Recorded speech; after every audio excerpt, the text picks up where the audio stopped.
Actually, Good evening, good evening. Greetings, brothers and sisters, comrades and friends, ladies and gentlemen. We're here once again with the Freedom Friday Forum. Today being Friday, May 12th, 2023. And is it up on we have, Facebook yet? I'm sorry, Baba. I don't see it on Facebook. We're live. We're live. Yeah. Okay. And so we have a program here where we're going to have an interesting discussion. Hopefully, very interesting discussion about the subject matter of African liberation, the African Union, and the state of Pan-Africanism. It's quite something. I mean, we try to put this together so that we can have a discussion that will lead to, I guess, some resolution as to what's troubling us in our thoughts about where Africans are going. So let me start with the drill that we normally do, which is our ritual for the UNIA opening. The official UNIA pledge to the flag. I commit my body, mind, and spirit to the protection, defense, and security of the red, black, and green. I dedicate my life to the redemption of Mother Africa and the liberation of our scattered Black children. I accept for myself and my descendants the teachings of universal African nationalism, and I promise that our children will be instilled with the purpose of them.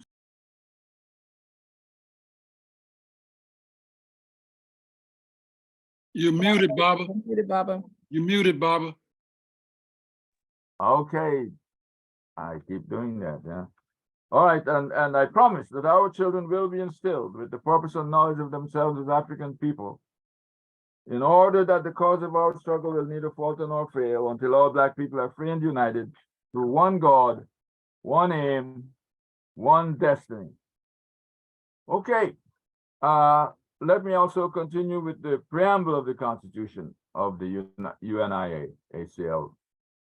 And this preamble being promulgated in 1920 by our ancestors and founding members of the UNIA-ACL.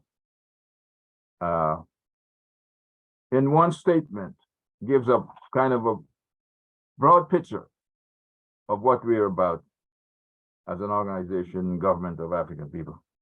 The Universal Negro Improvement Association and African Communities League is a social, friendly, humanitarian, charitable, educational, institutional, constructive, and expansive society, and is founded by persons desiring to the utmost to work for the general uplift of the Negro peoples of the world. And the members pledge themselves to do all in their power to conserve the rights of their noble race and to respect the rights of all mankind, believing always in the brotherhood of man and the fatherhood of God. The motto of the organization is one God, one aim, one destiny. Therefore, let justice be done to all mankind, realizing that if the strong oppresses the weak, confusion and discontent will ever mark the path of man. But with love, faith, and charity towards all, the reign of peace and plenty will be heralded into the world, and the generations of men shall be called blessed. Dear brothers and sisters, Africans everywhere, is the preamble of the Constitution of the UNIA-ACL. And so with that, we will move on to the subject matter of tonight's Freedom Friday Forum. And that is, again, African liberation, the African Union, and the state of Pan-Africanism. I must say that one of our panelists, or maybe two, is not here as yet, and that is the President General, Akili Malik Nkrumah, as well as Dr. Horn, David Horn, who is our international organizer. And these are people whose words, whose opinions, whose insights are very important for us to share with you. And we hope they will be on as soon as possible. But in the meantime, I will maybe get the first Assistant President General to give you a word of greeting. Are you there, PG? Yes, sir. And just for some clarity, Dr. Horn, Professor Horn will be joining us. He's got different time. He's on the West Coast, and he did not remember that this was happening, but he's coming on. And President General had another meeting, and he will be on. But let me just start by giving solidarity to the All African People's Revolutionary Party, who has been holding down what is known as African Liberation Day, which came from work through the Organization of African Unity, which is today called the African Union. However, from a liberating perspective, we must give our props to Kwame Ture, who stayed to the chase of liberation, despite all of the other entities that he had worked with, like SEL, Student Nonviolent Coordinating Committee, but he was consistent. And the All African People's Revolutionary Party and all of its various factions are our brothers and sisters. So we want to hail up this month of May for African liberation. I would be remiss if I don't talk about our shining prince also in May, Brother Malcolm X and his family, his mother and father, who were Garveyites, and his grandson, who was also mysteriously murdered, who was coming into his own. So we want to give props to the Shabazz family and to all the daughters, and to Betty Shabazz, and to the daughters of Malcolm and Betty Shabazz, who continue to do work. As many people may know, a suit is coming against the police department, the FBI, the CIA, and all of those who conspired to engineer the assassination of our brother Malcolm. And it's about time. So I want to give props to them.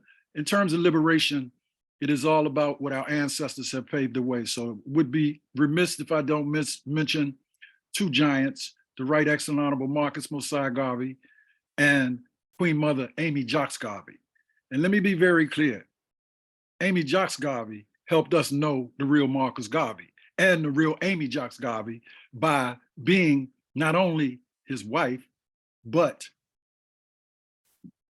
the secretary of the government, and also the confidant, the businesswoman, the recorder, the writer, the historian that she was. And recently we had one of our Division 330 members go deal with a meeting in Geneva, dealing with African issues where it relates to the United Nations. And she actually reminded people about the works of Amy Jocks Garvey. And I won't go into detail on that, but I really want to hail Sheila Brown up, because a lot of people need to know the works of Amy Jocks Garvey, Marcus Garvey, of course, Kwame Nkrumah, and of course, all of our great ancestors like Kwame Nkrumah, Patrice Lumumba. There's so many, I can't mention them all, but I do want to make sure that we're clear to liberate ourselves. We must liberate our minds from mental slavery. Sister Marimba Ani, who does a tribute to Dr. John Henry Clark around this time of the year, always makes it clear that we got to get the Yurugu out of us, and we got to address the issue of self-determination and self-reliance. She served as an ambassador with the UNIA. She's an ambassador for the African race 24/7, like Frances Cress Welsing. So for all of you listening out there, let's be clear. Many of our ancestors who've gone before us that are living in life in the ancestral realm paved the way for us. We're simply continuing building on the black print that they put out there. So when we talk about the African Union, when we want to talk about the positives and things that are going on, we want to remember that the OAU and the Organization of African American Unity, founded by El Hajj Malik El Shabazz, Malcolm X, it's no change. We need to cross ties with Africa. So we are devout Pan-African nationalists following Garveyism. And you asked for an opening statement. I'm giving you an opening statement so that we can understand how broad this whole thing is. I will be talking later about some specific things that are going on, because I'm one that believes that every African that's a Pan-African and understands their Africanity should repatriate first in their minds and of course in spirit. And then you should think about returning home physically. But you don't have to, because there are groups out here like the Pan-African Federalist Movement that are calling for what the UNIA has always been calling for, and that's a United African States, meaning all Africans all over the world have a right to the continent. I'll stop on that point. So we say race first, self-determination, Kutujakulia is what we need, brothers and sisters. It's time to close ranks. Thank you very much, my brother, my dear brother Senghor. Now, that's something I didn't expect from you, but you know, I see that you know, your eyes glowed when you started talking liberation. I said, well, you know, that's part of it. And you know, we need liberated minds to deal with liberation. So thank you, my brother. And we have with us our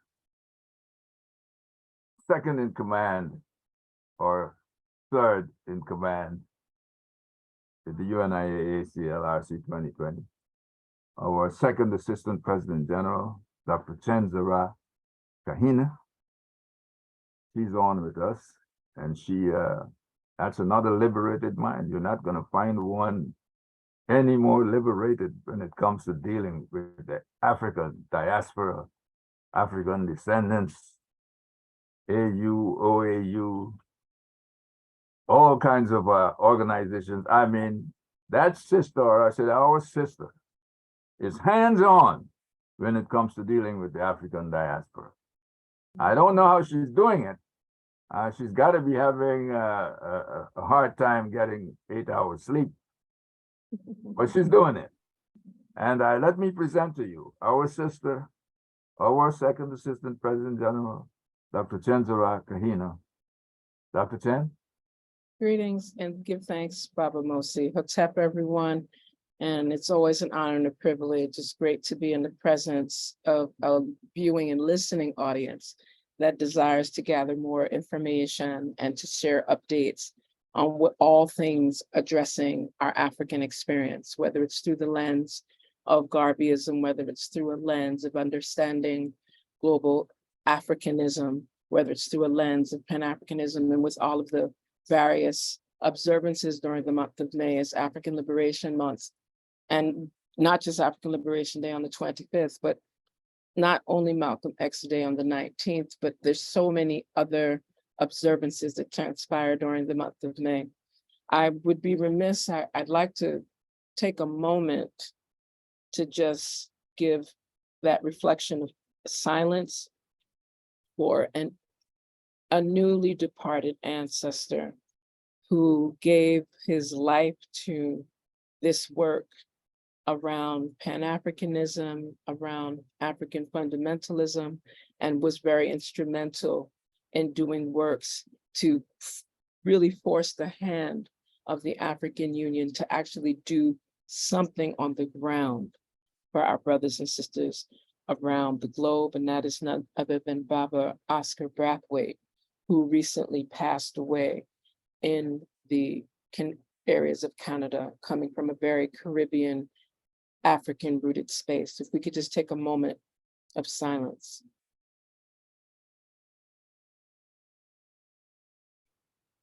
And I share that because I'm sure that when Dr. Horn, our international organizer of the UNIA-ALC RC 2020 comes forward, he will speak of some of the work that our new ancestor, Baba Oscar Brathwaite, provided with actual teaching, instruction bricks and mortar institutions on the ground in Africa for decades and left institutions through the various Pan-African societies, the Pan-African educational networks that provided an African-centered methodology, curricula, and praxis that persons can really pull on. You know, some people like to refer to him as the Pan-Africanist of Canada.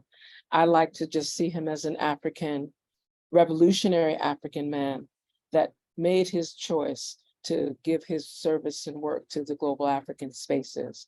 So he was very involved in these African Union, African diaspora networks, the original civil society organizations that came out of the World Conference Against Racism in Durban, and several other entities, whether it was working groups of African experts and all of those things that gave the foundation to what is now the observance of the International Decade for People of African Descent, also the Permanent Forum for People of African Descent that is in its second forum happening later this month, and we'll speak about that a little later.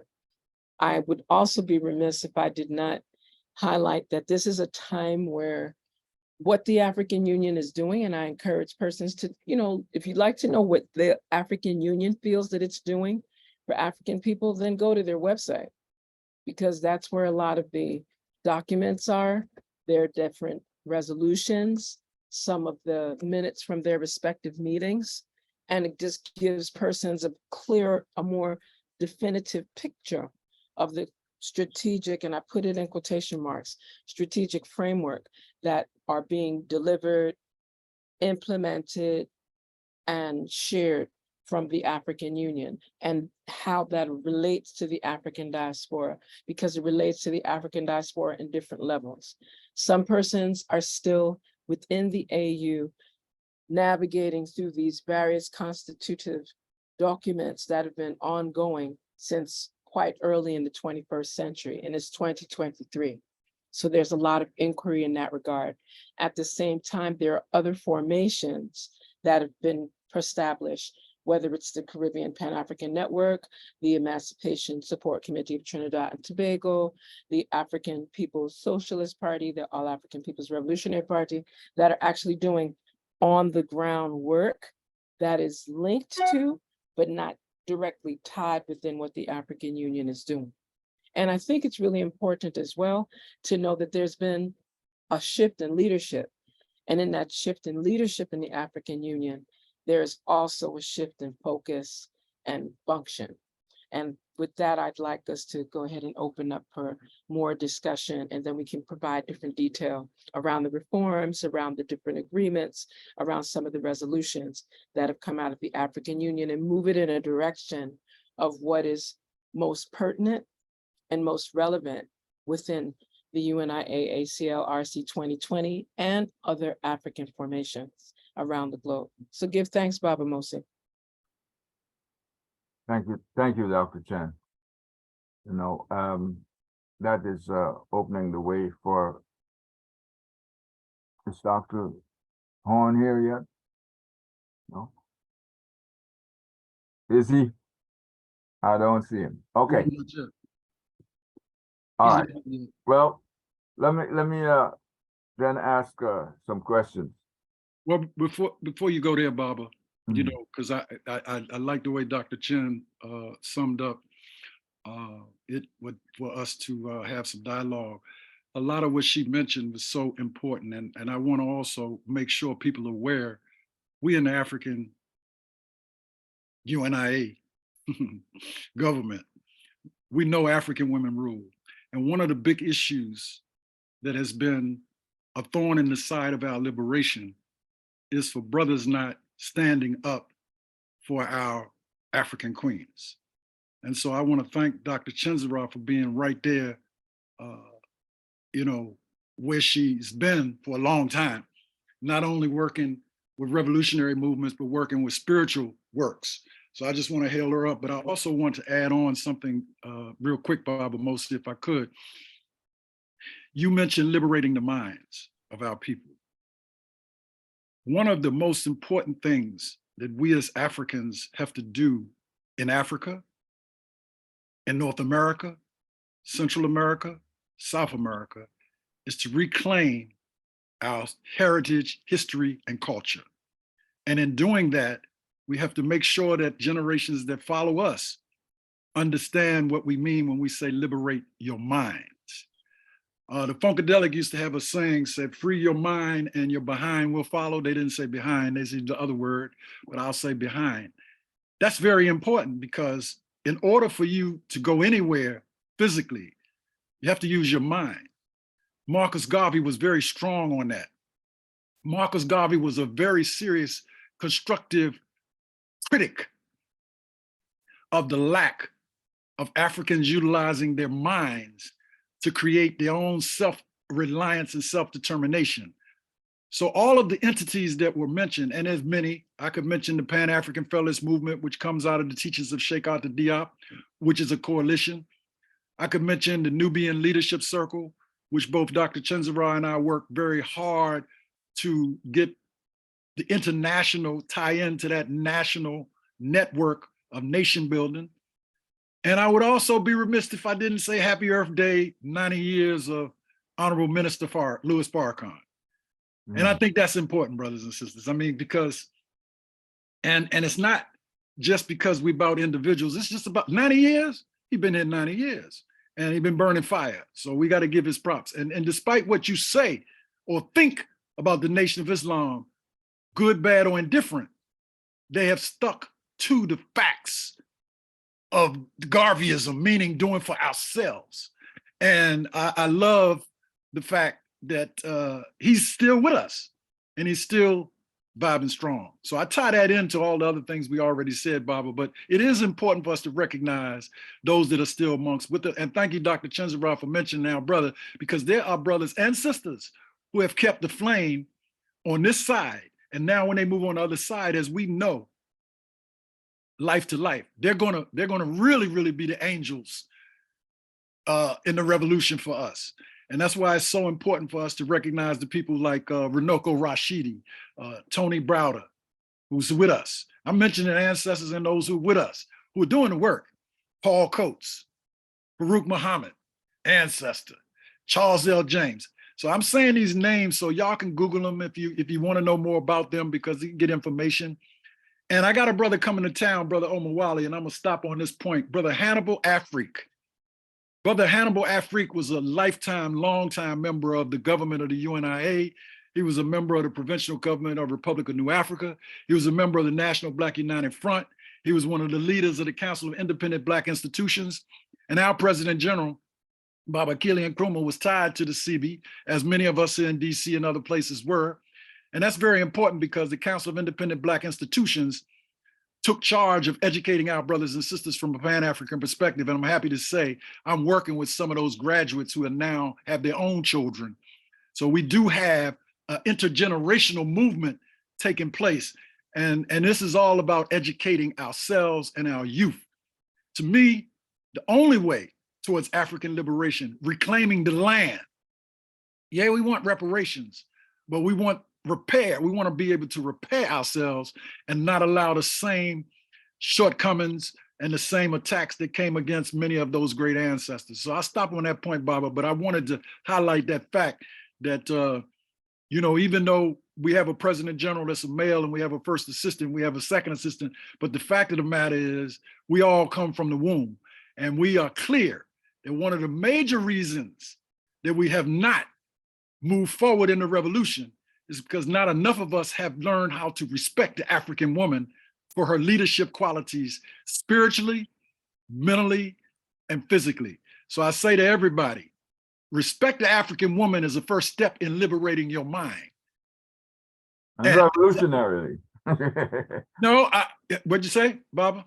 Yes, I just mentioned there women in the fact of revolution, fighting. Oh, absolutely.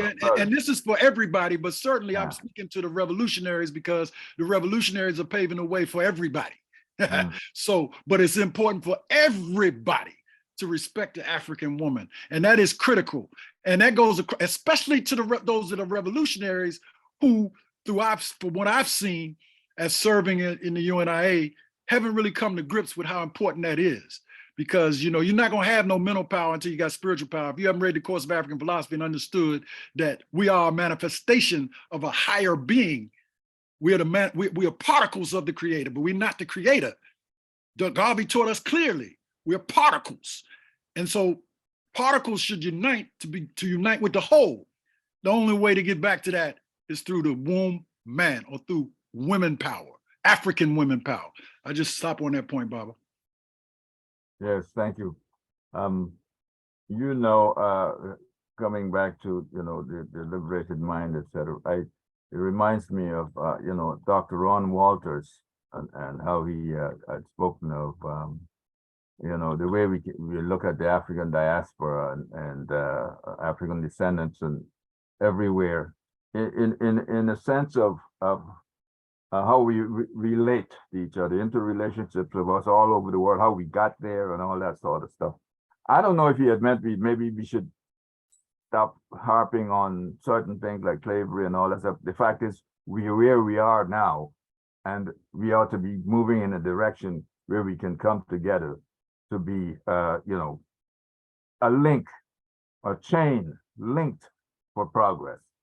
In the sense that, let's see what's happening in Africa today with all the wars. And I did mention too that a lot of the reasons why we are all over the place is because of wars, not necessarily our wars, but wars in which we participated in, including wars that Europeans made, and wars that we participated in the ancient times, also with Arabs and all kinds of people. So we're all over the world, and perhaps that is why so many of us don't have this Africanity, this sense or thought of oneness as Africans, because of where we are. I hope I didn't. Oh, okay. I thought I muted myself again. What do you think? How should we look at, especially now in Africa, where there's so many places where there's conflict? Look at South Sudan, and people just can't seem to start thinking of the African world, who we are. How should we approach this? What's your thought on that? Not just any Dr. Chen or you. Right. I want to make sure that for the context of what we said we were going to do this evening, in terms of speaking around where it's happening within the African Union, I'd like to take it to what's happening in the African Union, right now, right? To give foundation for what you're asking, where are we at, what should we be doing, etc. This particular week, yesterday was the closing sessions of these consultative meetings that let me spell it out though. There's a African Continental Free Trade Area piece that has been instrumental to this Agenda 2063. When persons think of the African Union, I'm encouraging persons to look at the website because there's so much information.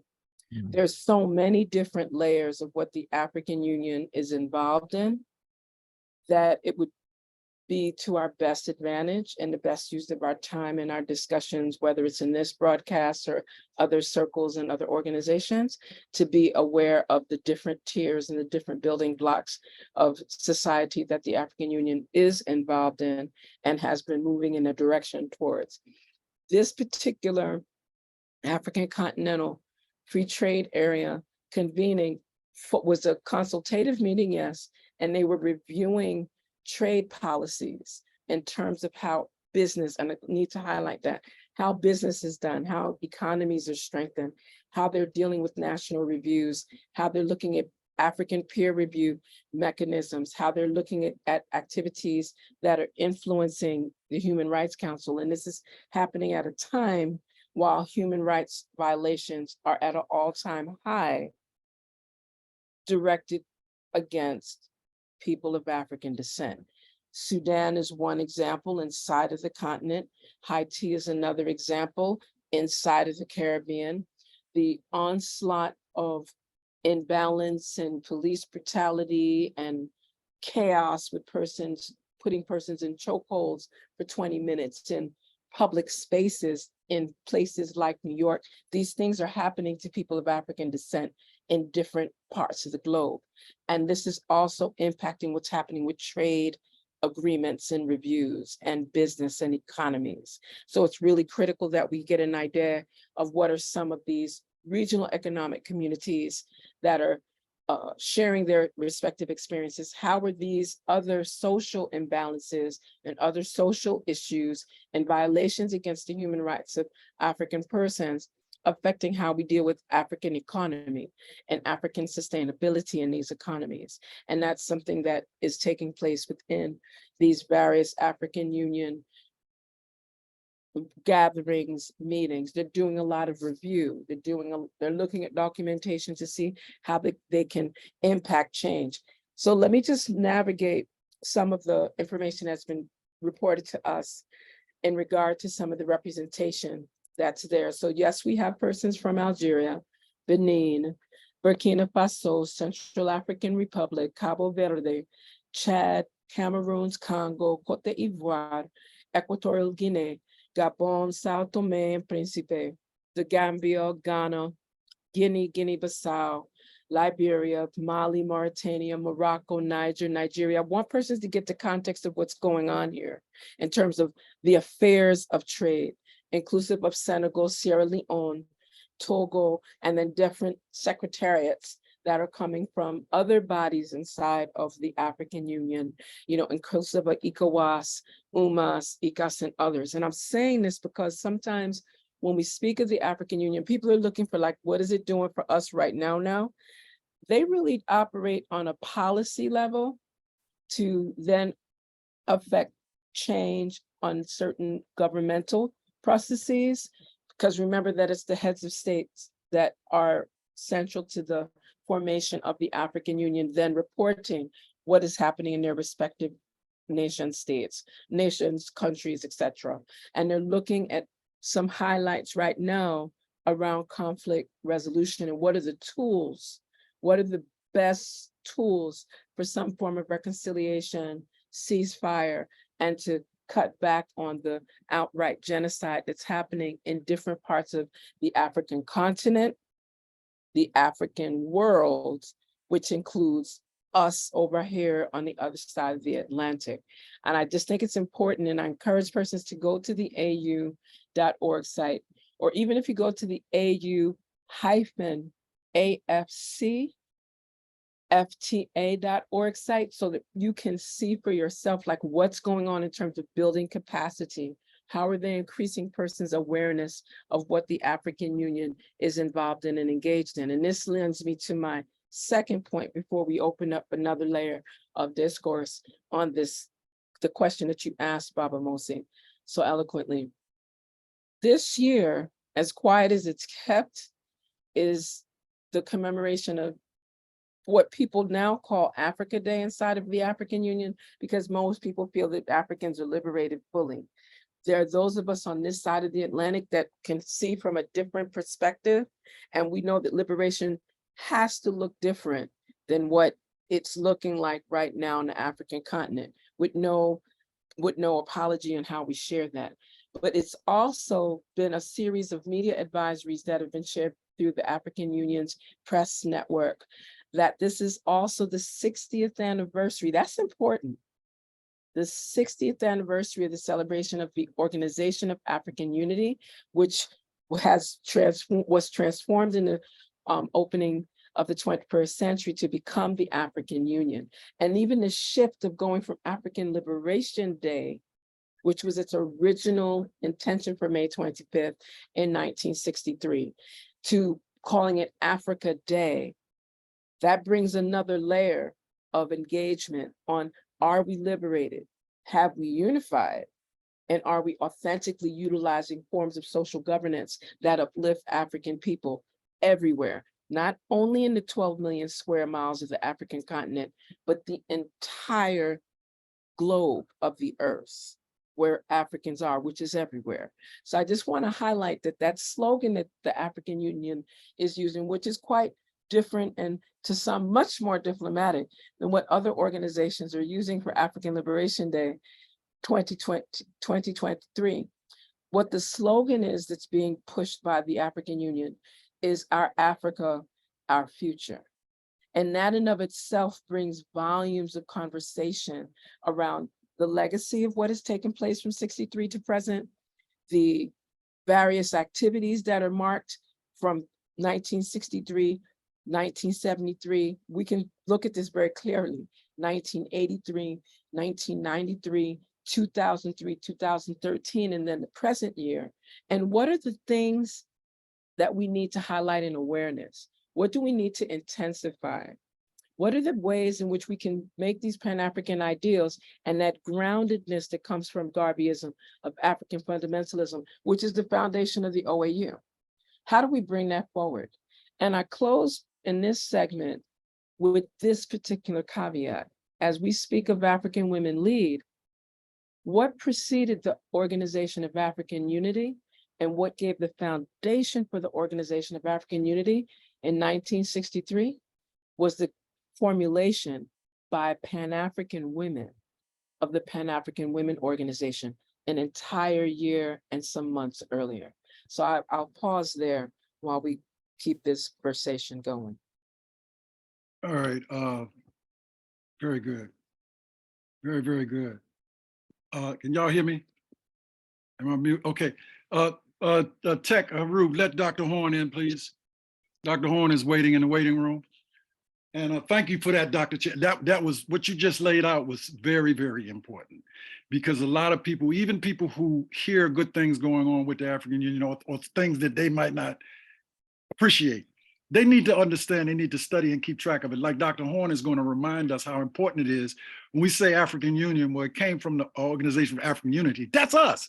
So, I mean, even though that's from top down, we have to recognize that there are positives in that. Dr. Horn, you came in right on time. When you open your mic, I'm gonna let Baba Mosi bring you in, but Dr. Chenzara just gave us a great overview on the importance of studying what the African Union is doing and how they can be a part of what needs to happen. So I'm gonna turn it back over to Baba Mosi. Dr. Horn, you perfect. You know, we all been straddling around about talking about the African Union, but you are not only our international organizer, you have been dealing with the African Union since I've known you. And when I first told Dr. Sylvia Hill, who was with you at Six Pack, that we were looking at Dr. Horn to serve as international organ, she said, you got the right one. And as I was telling people earlier, in terms of African women, we believe African women rule. Now, I'm not going all into that history, but for those who don't know, Dr. Sylvia Hill and the Southern African Support Project, they were primarily responsible for how things got supported in South Africa around Mandela and a lot of things. I mean, I'm not taking nothing away from Trans-Africa, which they were a part of. I'm not taking away from all these other personalities, but sometimes those sisters who ran, and Zama worked with them, so he knows what I'm talking about. They didn't get the kind of recognition that Walter Fauntroy and all of these other named people got, but I was here at the embassy every time they had a demonstration, and I know who was doing on the ground organizing. But anyway, I'll stop on that point, turn it over to Baba Mosi. Yes. Dr. David Horn is with us, our international organizer for RC 2020, as was mentioned. Now, Dr. Horn, I also talked about Dr. Ron Walters and what he related to about Africans, the interrelationship of African people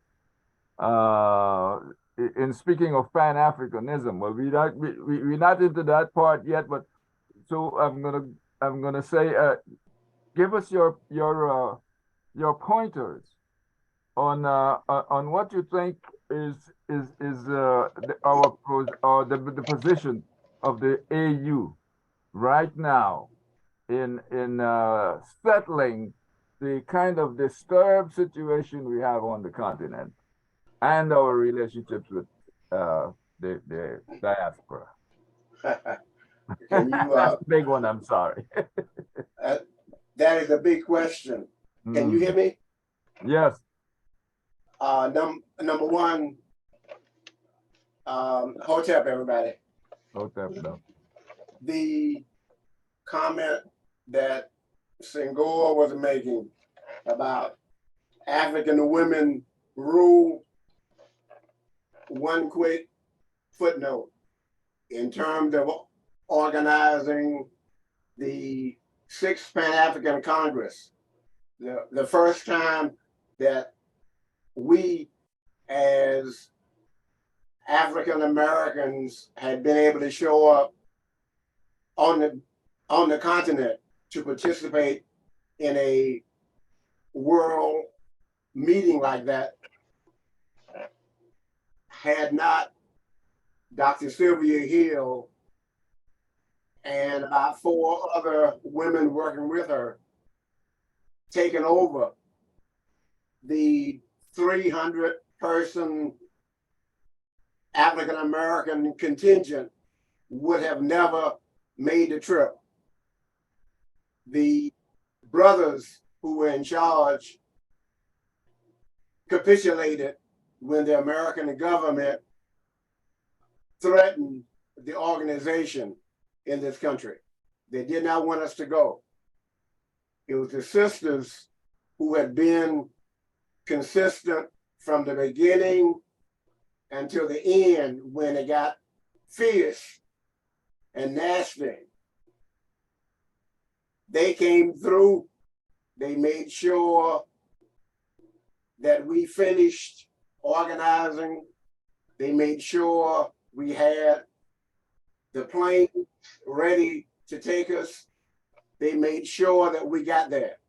It was the sisters who made sure there was an African American contingent, 300 strong, in Tanzania for the six-pack.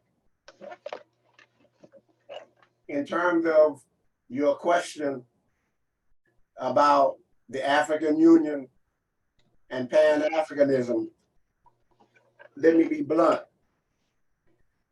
There are organizations all over the world who criticize the African Union for being bureaucratic, being too slow, not being sharp in dealing with international affairs, and all of that is true. But the African Union represents the strongest, most prepared step forward for putting all African countries together into a all African government. Now, the African Union is handicapped by that educational system that's still based on colonialism that is present throughout the continent. So you still have leaders popping up who think nothing can happen except through them, that they have to be in charge. They have to call the shots. They have to steal the money. They have to make sure their name is mentioned as the king, the president, the chief administrator, the military leader, what have you. African governance is not yet where it should be. Now, we who are non-resident Africans, that is, we live in other parts of the world right now, but we're Garveyites. We understand the necessity of putting Africans back together to utilize all of the talent and the energy and the expertise that we have. We are trying to make sure our presence is counted in helping to prepare Africa to be in charge of its own destiny. The African Union is right now the best chance that we have to pull that off. In spite of other criticisms, the African Union, for example, is trying to pull together that continental free trade operation. That is to get African countries to trade with each other before they trade with Europeans or the United States. That gives Africans a lot more control over their own economies. You must have control of your own economy if you are going to develop your own people's ability to take care of themselves. Nigeria should not be importing rice in order to feed Nigerian people. When rice production came out of West Africa. Where we are now is still trying to deal with individual African countries still being led by people who were trained in the colonial mentality. Take over, take charge, shoot whoever gets in your way, and steal the money. There are leaders in Africa who should not be there. Africans are going to have to take care of that. And we, non-residential Africans are going to have to participate. What we need is an agreement continent-wide for members of what is called the African diaspora, who are trained, who are ready. We need them to be able to buy land and to come back into the continent and to build economic incubators. We need to be able to move to Africa and to become citizens in Africa and help to build the United African States. That's where we are.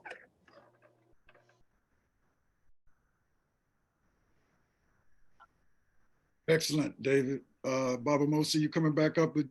Dr. Chinzara mentioned someone who just recently transitioned, David, and maybe she Oscar. yeah, she'll explain. Well, yeah, go ahead.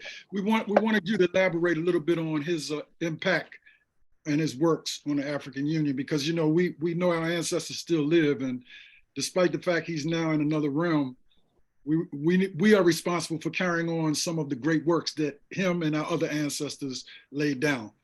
Right. Dr. Chin, you want to do it?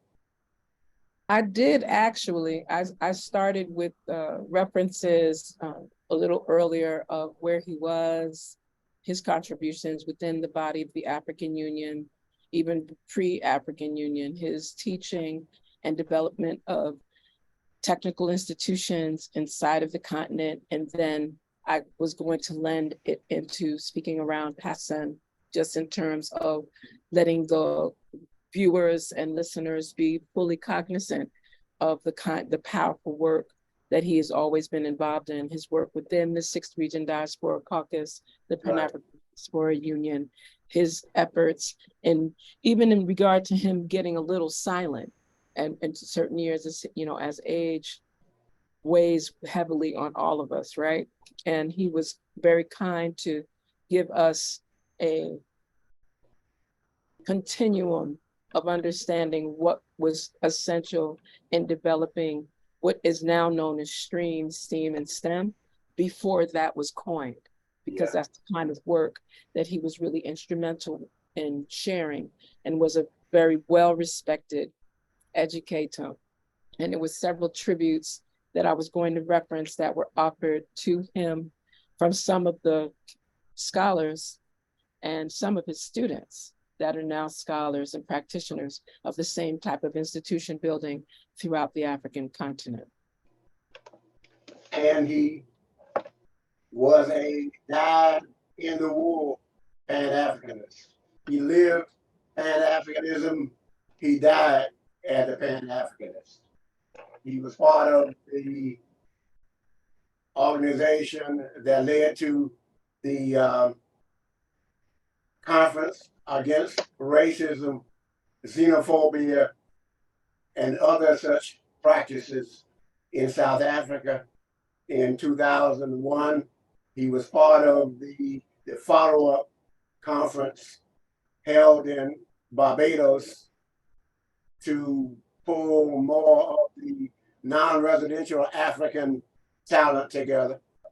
And he continued to go back and forth to the continent to participate in academic conferences and to do what he could to get Africans from Canada back to the continent. The brother did his work. He went out of here doing his work. Pan-Africanist to the core. Ashe, Ashe. I think it's really important too for persons that are not, like I put the link for the site that has some of the information around Passen, because I think that persons can benefit from recognizing some of that foundational work and that institutional building work that Baba Brathwaite and others, you know, in concert with our very own Baba, Dr. David Horn and others, were really critical in developing. It wasn't just talking about institution building, it was actually crafting and strengthening the curricula, the assessment tools for that curricula, and making sure that it wasn't just grounded on like fluffy stuff. It was grounded on not just academic, intellectual resources and research and education, but it was also grounded in vocational, pragmatic, implementable kind of work as well, so that there were actual institutions that were built. I'm going to mention his name, Dr. Wayne Edge, who, you know, coming out of, you know, different parts of the US, you know, living in Africa, Southeast Africa in particular, you know, grounding his family in those countries, and was one of those learners that benefited tremendously from the efforts of our newly departed ancestor, Baba Oscar Brathwaite, you know, and just brought another layer of how to deal with institution building. And I layer this into the African Union piece because it lends itself, it's usually the persons that are, whether they're inside of the African Union, supportive of the African Union or not, that are really pushing for the total liberation and unification of Africa with social governance. That is, some socialists, for others, you know, more communal, but at the core, grounded in the African spiritual systems that are balanced, that are ma'atical, that are harmonious, yeah? When we come and speak in that form and we start to build those institutions, there's organizations and efforts and institutions, machinery that come after us, right? And it's really critical that we recognize some of that, because one of the questions that is in the chat, and it's pretty much directed to you, Baba Dr. Horn, is for you to speak about the, I'm going to use the term that's here by the illustrious Sister Queen, Dr. Julian. Would Dr. Horn speak about the ouster of former African Union Ambassador Ariakana Chinhombori? Wow. Yes, I will. There we go. Let's move it. Also, don't forget, Dr. Horn, about the current works that's underway, because I'll talk to you. I just signed on something, but I'll leave that there. Go ahead. I want you to deal with what you just was asked plus. Okay, and let me say this last thing about Oscar. Oscar was the kind of Pan-Africanist who would do at the intellectual level, who would do the teaching, who would organize the meetings, but would also get on the ground to pick up the boxes, to move furniture. He did whatever work was required to move Pan-Africanism forward. You have to respect anybody who is willing to put his heart, soul, and strength into any part that he can play to move us forward. Let me mention something controversial before I get to Dr. Arikana. There are a bunch of fools running around here calling people agents, calling people instigators. Everybody who tries to give you that line, who tries to give somebody like Burial Beekman or me or any of us some bad reputation by saying we have not been for African people, ask one question. Where's your evidence? Show us what you're talking about, or shut up. Stop going around calling people names when you can't take care of your own business. Now, in terms of Dr. Arikana Chihambore Kwao, who was the African Union representative to the United States. Dr. Arikana liked to give public speeches about the evils of colonialism and neocolonialism, and to talk about how that was holding African development back. She particularly made speeches about French neocolonialism and how much of a stranglehold over 10 or 11 African countries France still had. The current African Union chairperson, the person who was in charge of the day-to-day affairs of the African Union, was trained by the French and was proud of having been trained by the French. And so he fired her. There was no process. There was no come in for investigation that found out what's going on. He didn't like her being out there talking bad about France.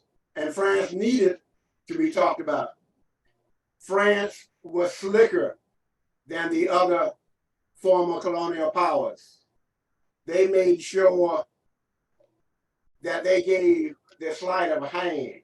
We are saying we are leaving, but France never left. France is in Africa right now, interfering in the forward movement of African people. So the chairperson of the African Union fired Dr. Arikana. He did not go through the proper procedures. He did not go back through the process through which she had been hired. The ultimate decision-making part of the African Union is called the Assembly. It is the 55 heads of state meeting, discussing, and voting. He didn't go through them. He fired her on his own. He's also the same gentleman who gave Israel official representation in the African Union alone. He did not go through the process. Dr. Arikana should not have been fired. She definitely should not have been removed without a process, but she was. She is still a stone cold Pan-Africanist, interested in moving us forward, and she's still in the fight. She's still trying to organize what seems to be needed to bring the non-residential Africans, the African diaspora, back together with the 55 members of the African Union. So Dr. Arikana should not have been fired. It was a single person act which did not follow African Union procedures. So Dr. Horn, what I was referring to, and thank you so much for that clarity, but I was referring to the current work going on with her and the institution that she heads along with us. And I know you're one of the elders with that. And I've been involved to some extent. In fact, I signed on something that came across me, you know, by the brother that's coordinating. But anyway, I don't want to get into that because it ain't about me, he or she, it's about we.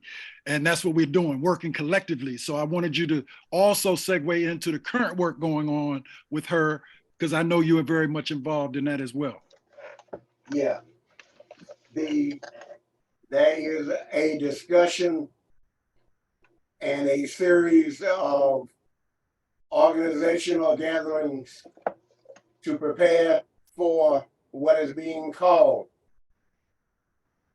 The eighth Pan-African Congress, Part 1. Mm-hmm. I am opposed to that name since I attended the 8th Pan-African Congress in South Africa in 2014. There is controversy from others who attempted to organize an 8th Pack. Either way, she is organizing a gathering at which we are supposed to talk about and come to agreement on how to bring the African diaspora firmly back into Garveyism, building African fundamentalism, building a place for us to actually help unite the African continent. She's working on that. 2 dates have come up, but they have been dropped. Right now, we are talking about maybe September, but there is a world conference that she's working on organizing. And she's been able to bring a lot of other Pan-Africanists to the table to help her organize it. If you're going to do a Pan-African Congress, you must have a groundswell of local organizers to put it together. That is how they did 7th Pack in Uganda, and that is how they did 6th Pack in Tanzania. And that is how they did the 5th Pack in Manchester.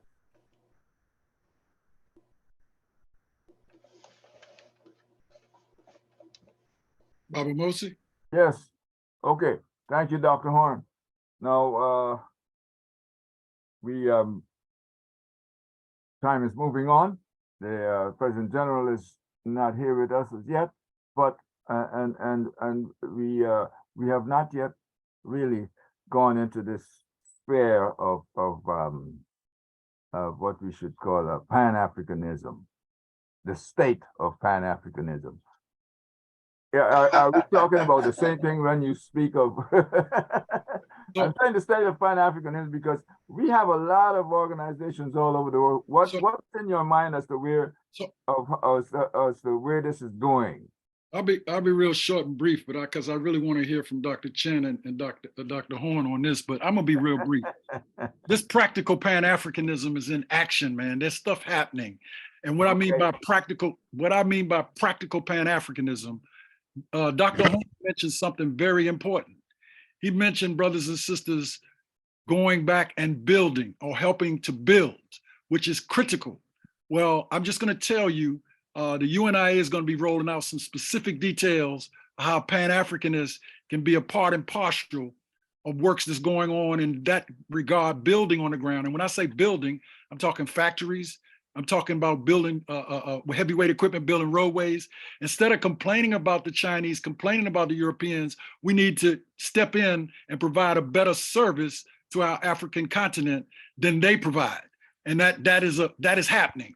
So I'm not going to go into too much detail, but I want to let people know, since it is this UNIA, the UNIA is working on that, and we will be rolling out specific details to people of how they can address that. Practical Pan-Africanism. Now, I know Dr. Horn and Dr. Chinzara are going to talk about it from a much broader perspective, because all people that claim to be Pan-Africanists are not.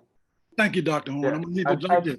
Go ahead. And that's where I'm saying, like, what's the state of Pan-Africanism? That's the question, in that sense.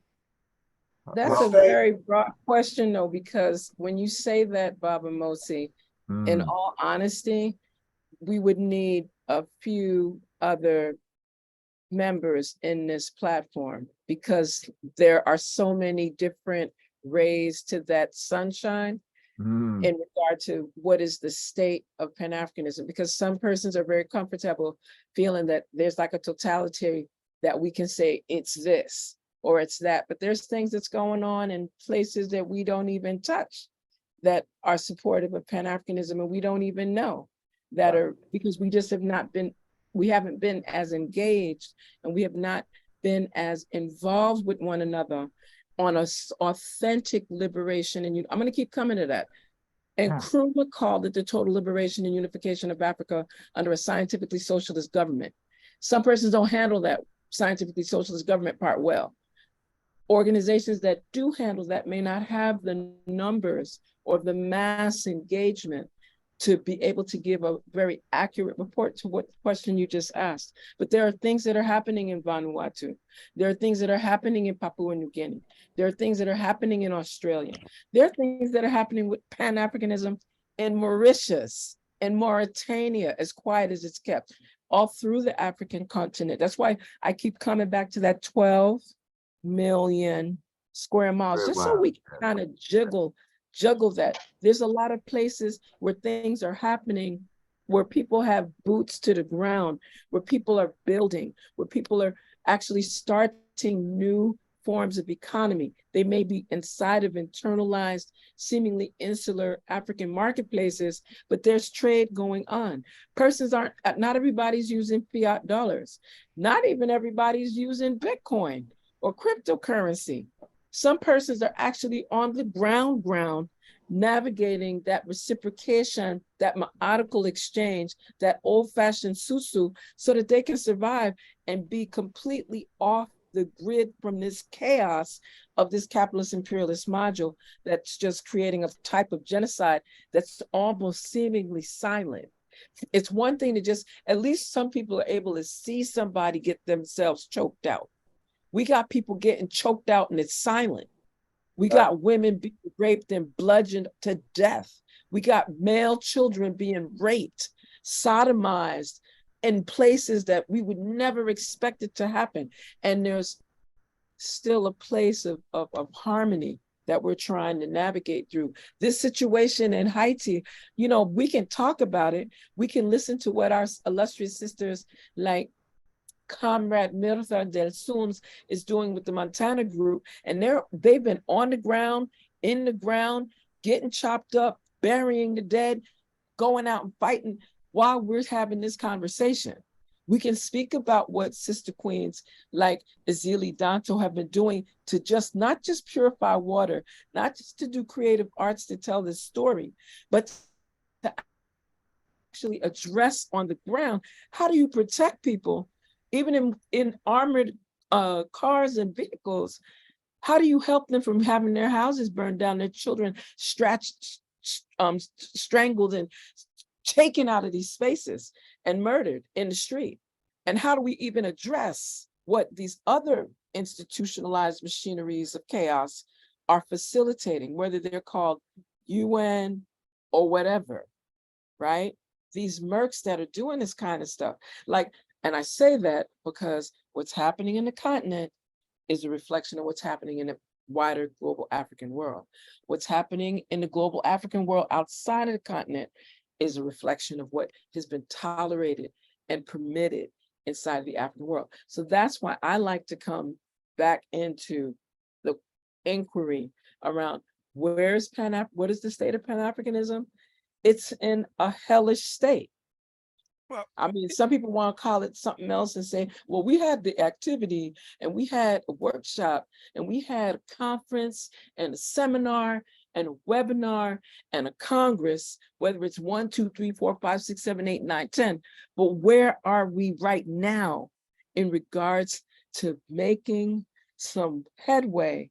Because while we're doing these engagements, there's a force that's doing everything in its power to make the Maangamizi that happened back in the day right now. We don't have to talk about enslavement. No. If I may, Ashe. if I may. didn't see you come in. Yes, Baba. Greetings, President General of the UNIA-ALC 2020, the illustrious, my brother from another mother, Baba Akili Nkrumah. Give thanks. Give thanks. And to your point, we all from Mother Africa. So not a brother from another mother. But when you Mother Africa. Mother Africa, you know, we may have different physical mothers, but we got one unified mother, Mother Africa.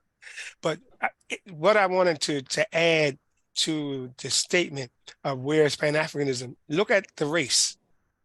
Look at where we are. And you see a broad state of confusion, a broad state of issues that some are generated by us, others have been generated by others, and we have yet to bring forth clarity as to what Pan-Africanism actually looks like. And Nkrumah gave the definition. My sister repeated it, and I won't repeat it, but looking at that as a primary base, Garvey gave a concept. Edward Blyden gave a concept. So we have concepts, but what we have to look at is the reality. And the reality is the lines that have been drawn in the continent of Africa, the things that separate us, and then the things that bind us are not our doing.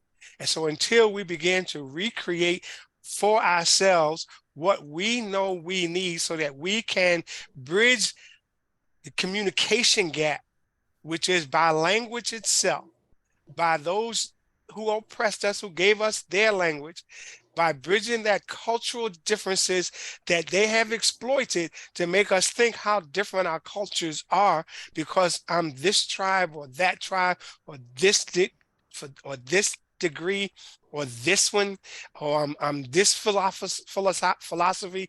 We have to recognize that Pan-Africanism, as we are, has multi-layers, and we have to begin to peel back the layers and get to the truth, and then begin to express the truth and begin to bridge it. Because if you can't protect it, you don't got it. That's correct. You don't got it. And you have to be, we can't protect our women, we're not doing Pan-Africanism. And I don't care where that is. We can't protect our children. PG, Yes, I want to welcome you to the call, because you just spoke right to what I spoke to earlier, and I knew you would, because that's critical.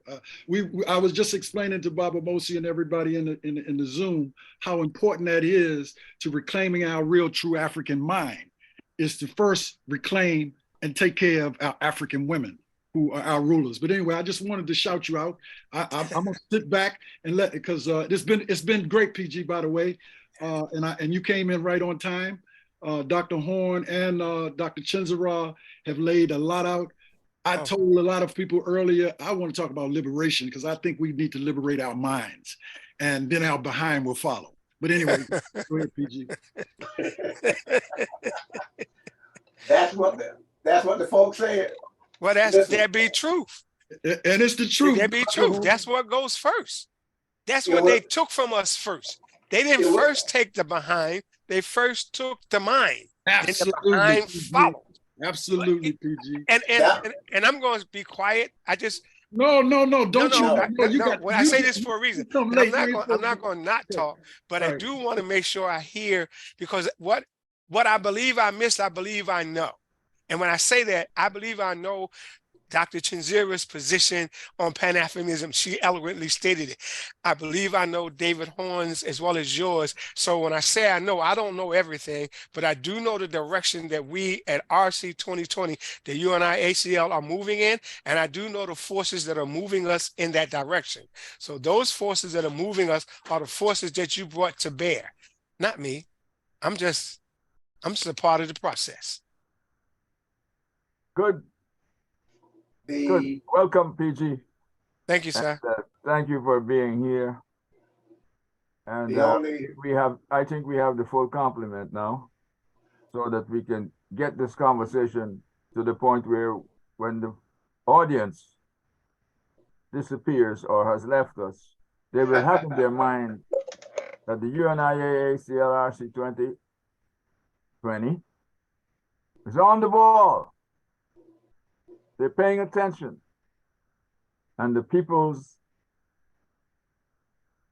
who are in Africa and elsewhere around the world, you know, I was about to say the diaspora, but you know, there's I think there's a debate now on whether we should be focusing on diaspora or descendants or whatever it is, and that is part of why the question is, what's the state of Pan-Africanism? I like very much where Dr. Chen was going in her passion about where we are in places like IT and elsewhere, where African people whose minds are, we were talking about minds, whose minds are not in the African sphere. They don't know themselves as Africans. They're doing the work of somebody else. And how do we move forward to change this? I know some things are happening, but Dr. Chen, where you stopped, I'd like you to continue, because I think there was something else that was coming out from you. Actually, I was really going to segue into what's going on in Sudan Okay. and what the African Union was supposed to do. And the fact that there's been because persons always, what did the African Union do? Forgetting that the African Union is a reflection of what the people direct them and the heads of states are directed to do. It's not like they just arbitrarily of their own volition do these things. And I think it's important to note that as up to now, like currently, there's been this intention within the African Union's Peace and Security Council that there have been these concerns on what's taking place in Sudan, not 2023 alone, but like for some decades, from time before the separation of what people call Sudan and then Southern or South Sudan. There's a reason why there was this split, and persons need to be aware of the impact of not just, and people like to bring up just Islam, but this is something deeper than that, than even Islam. It's dealing with resources, economic resources, and access to mineral resources, and creating this divisiveness between the so-called, because I use that term so-called in front of Arabs, because what is an Arab really? I'm going to just pause on that. Okay. Yeah. And again, no disrespect for people that come in that space, but what is an Arab really? When we come to speaking of those that are African, those that are Eurasian, right? And those that we regard as indigenous to spaces. And the history of Sudan, understanding the ancestral connection to Nubian people, those original indigenous ancestral African people. And that divisiveness by complexion, and that divisiveness by religion, and that divisiveness by class, right? And that divisiveness ultimately by socioeconomic standards. I think that that's where you were starting to hear that passion piece come up, because it's interesting. We're in the midst of the 9th year of the International Decade for People of African Descent on Recognition, Justice, and Development, and this kind of hellishness is going on. Yeah. We are creating permanent forms for people of African descent to address gender issues and to address violence in our community and conflict resolution and education and economic development and trade. And this kind of hellishness is going on. And there hasn't been like how come we didn't treat this like we treated COVID and just shut it down? Why didn't we do that? Why? And Right? why hasn't the African Union shut it down? They have shut down other instances, like in the Gambia and about 4 or 5 other countries. Why hasn't the African Union come in and stopped the killing? They can do that. Can they really though, Baba? Yeah, they can. Okay, now navigate. Share with the listeners exactly what would that look like for the African Union that just is navigating some other priorities, I'll put them delicately. What can they do to stop this now? Because maybe that's what needs to come out of this, is that the directive is that the African Union needs to take a stance or step back and let others do what needs to be done. One of the things that the Organization of African Unity had put into its agreement is an understanding that they would not interfere in the interior affairs of other African countries. The African Union moved away from that. They don't have that in their constitution. In fact, they said they would move into African countries to put down foolishness. They have removed several African leaders in terms of that. They have the military strength to come into any African country and put down the hostility. They have the diplomatic corps that is skilled enough to be able to negotiate with all the sides and at least get them to stop killing each other. They have not. Why they have not is an issue that we are concerned about. But they could come in and basically put their foot down, make them stop killing each other. And I agree. And what I'm going to put in the chat and on the Facebook page is what the African Union said that it's condemning and what actions that they said that they are doing, right? To complement what you're saying, because there are documents that they're saying that not just a call for humanitarian ceasefire, not only that they're urging international support for the Sudanese people in the midst of this armed confrontation, but that there's action on the ground being taken. And that's what's interesting to me. I don't see that on CNN, MSNBC, Al Jazeera, NBC News, none of that, right? But if this were happening in Ukraine, and I'm gonna say it, if this was happening in Ukraine or some other Eurasian space, then it would be all in the news. Everybody would have the flag waving in front of their house. I don't see no Sudanese flags outside of my yard anywhere in this space. All right. And I'm just saying, I mean, I have the Haitian flag going up too. And I want to highlight that because what we're seeing on this side of the Atlantic is the other distraction of what's happening on the other side of the Atlantic in Sudan.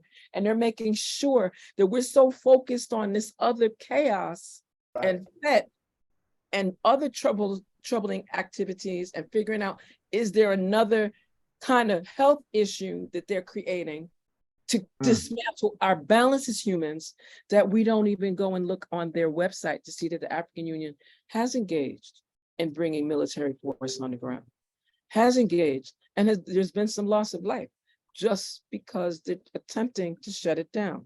But we're not hearing about that. But you won't. The European derived world is not interested in African unity. They're not interested in Africans learning how to handle their own disputes. If you see your neighbor's house on fire, to Europeans, let it burn. Yeah. They're not gonna try to put it out, help you True. put it out, burn. Not only that, to my sister's point, as well as to David's point, their news media is not going to show to the world anything that we do positive and constructive. They are going to continue to do what they've done. Again, our definitions of Pan-Africanism movement have to be ones that are explicit to us as people, and therefore trying to make sure that we have our own news media, we have our own sources of information that we push out. Again, if you can't protect it, you don't have it. Right. See, it's that one of those basic rules of revolution that if you're winning, you can protect them. And if you can't protect them, then you aren't winning. We are not winning, but we are sure as hell fighting hard to come out with a global definition through global action. We don't need we don't need definition of words. We need definition of action. And that's how you have to define Pan-Africanism, through your action to move this forward. So let me throw my 2 cents in. It ain't gonna be long. You got to look at the military that's battling right there now against one another. One side is being not only funded and supported by by Russia, and the other one by the US of A. So they are battling each other, those two, like y'all just said, and they don't care about us. They don't care about how many of us die. It's a battle between, and they're battling over resources and control right on our state. I don't call them countries, y'all. I call them states. States are confusion. But it's important to throw that out there, because we got too many Black people that want to side with one or the other, the frying pan or the fire. Neither one of them are our friends. And I want to say that. I'll say it clear as a Garveyite. We got to be very clear that they are behind the two African military giants that are so-called fighting each other now on the battles that have been going on, as y'all said. I just want to throw that out there because y'all didn't mention that. And that's not going to be in the media, their media. Sure. Thank you. Thank you. Now, before you go, brother Baba, the sister put in the chat, the civil war in Ethiopia is motivated by the U.S. strategic interest, and there's no media coverage. I think we recognize, and I wrote back that that's correct, but we have to recognize that the conflict between whites is still existing, and we are still, what do they, there's a frame for it. You still like the grass under the elephant. See, so the elephants are rumbling, but the grass is loose. So here's what we have to do, grass. Grass, we have to become weeds. And then from weeds, we become trees. And then we become trees, we kick a little ass and we move forward. okay, PG, I Yes, would like to say that that's good for some last words. Sure. Because it is that time, and I hate to interrupt because this conversation is getting more and more interesting. But we did cover some aspects that I think are very important and important for the audience. It's the audience that some of us, we've had discussions among ourselves, and we know where we stand with some of these things. But the audience needs to know where we stand. The audience, that being the entire globe, the UNIA-ALC 2020.